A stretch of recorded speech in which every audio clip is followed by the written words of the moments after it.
Alright, you are welcome to this video. So in this video, we are coming to talk about human-computer interaction. And in talking about human-computer interaction, we are actually coming to concentrate, or we are going to go down to interaction. So human-computer interaction is actually a very broad field in computer science and in computing in general. Interested in talking about the interaction or the interconnectivity that exists between humans and then computers. So there's this interaction, there's this connection that connects humans with computers. That's what makes humans, or we humans, able to get meaning or achieve our goals when we use computing system. So this session, we are going to explore together the communication that exists between a user and then a system.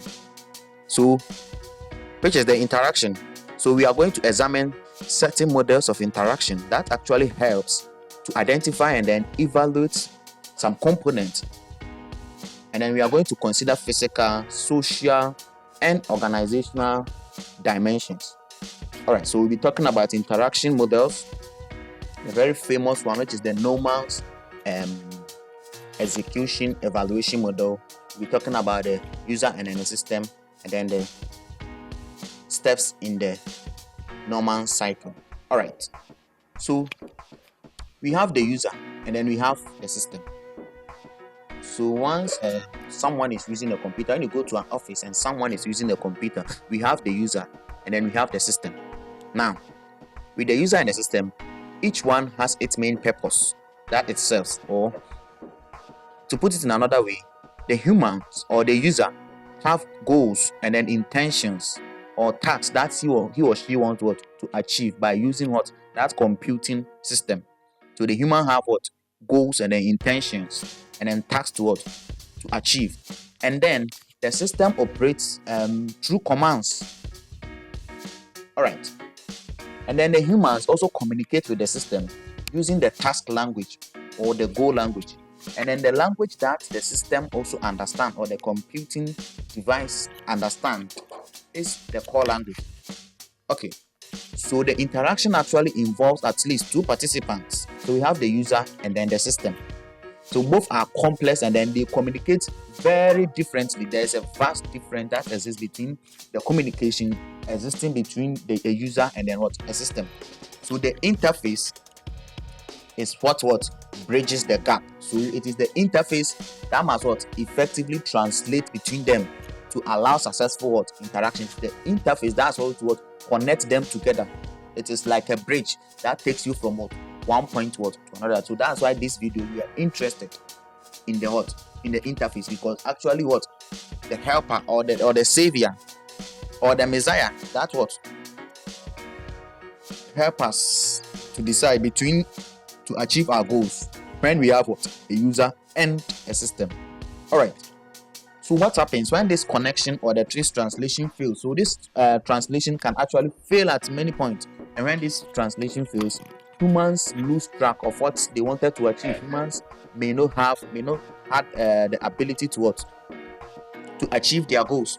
So we have to identify the root cause of difficulties in a user system communication, and then we also have to compare different interaction styles. So there are so many different interaction styles. We have command line, we have menus, we have form filling and spreadsheet, we have question and answers, questionnaires, and then dialog boxes and all those stuff.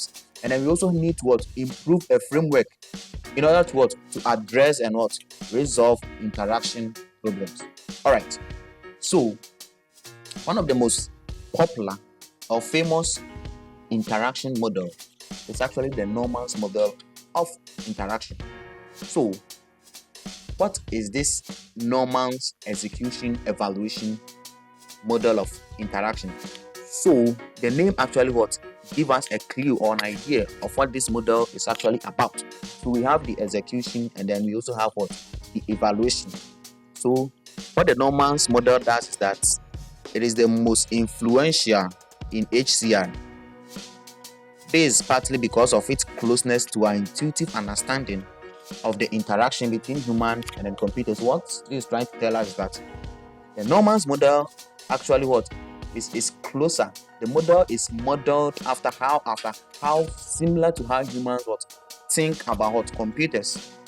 So we have they are in two phases. The model is actually in two phases. We have the execution phase and then the evaluation phase. All right. So at the execution phase, the user formulates a plan of action. That is what I want to do, and then the user would then execute that plan of action at the computer interface. So the user would formulate a plan of action, which is what executed at what the computer interface. And then at the evaluation stage, the user observes and then evaluates the results of the executed plan to actually determine further actions.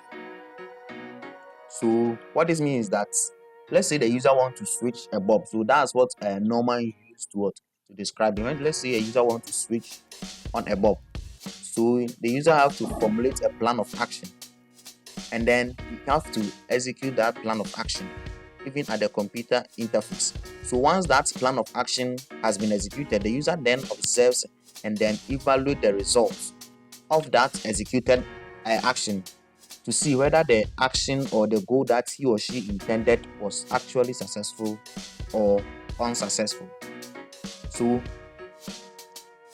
the Norman's model is actually in 7 phases, and then it is actually subcategorized into 2. So we have the execution phase and then the evaluation phase.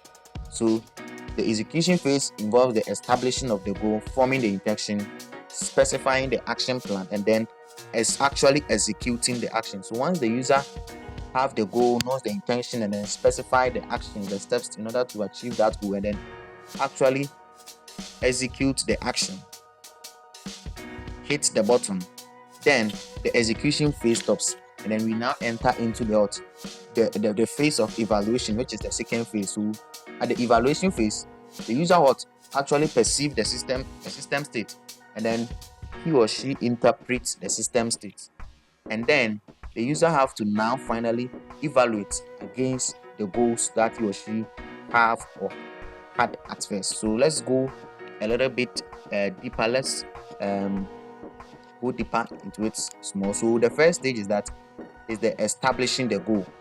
So what does the user want to achieve? So let's say that let's use the example that Norman used whilst developing this model, or while discovering this model. Let's say that you are reading at night and then the bulb actually goes off. So your goal now is that as you are reading, it was actually the night was actually dawning. So there is actually darkness. So what the user want to achieve, or your goal, is to switch on the bulb. So that's the goal. So you have to establish the goal. I want to switch on the bulb. Now you have to form the intention. So either you are going to work to switch on the bulb yourself, or you are going to tell someone who is sitting by the bulb to switch on the bulb for you. So that's your intention. So once you have formed that intention, you now specify the action sequence. So you can choose which actions to perform. Either you are telling that person to switch it on for you, or you are rather going to stand up, walk to the switch, and switch it on yourself.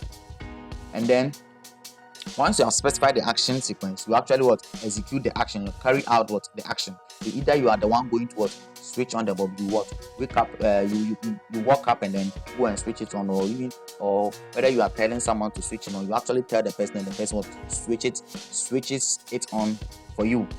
So there may be so many, the intention and then the action sequence may be different, but the execution of the plan must be the same, because the goal is to switch on the switch so that the light will come.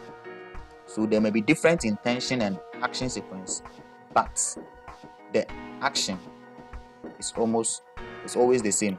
So once you have done that, you have to perceive the system state. So at this stage, you observe what the system shows after the action.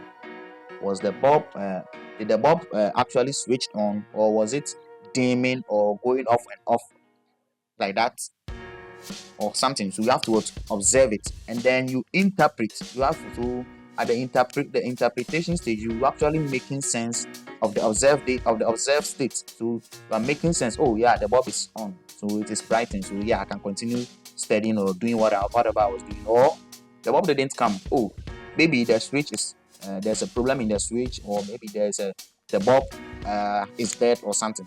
So you evaluate that against your goal. So what was the first goal that you had, or the intention that you have?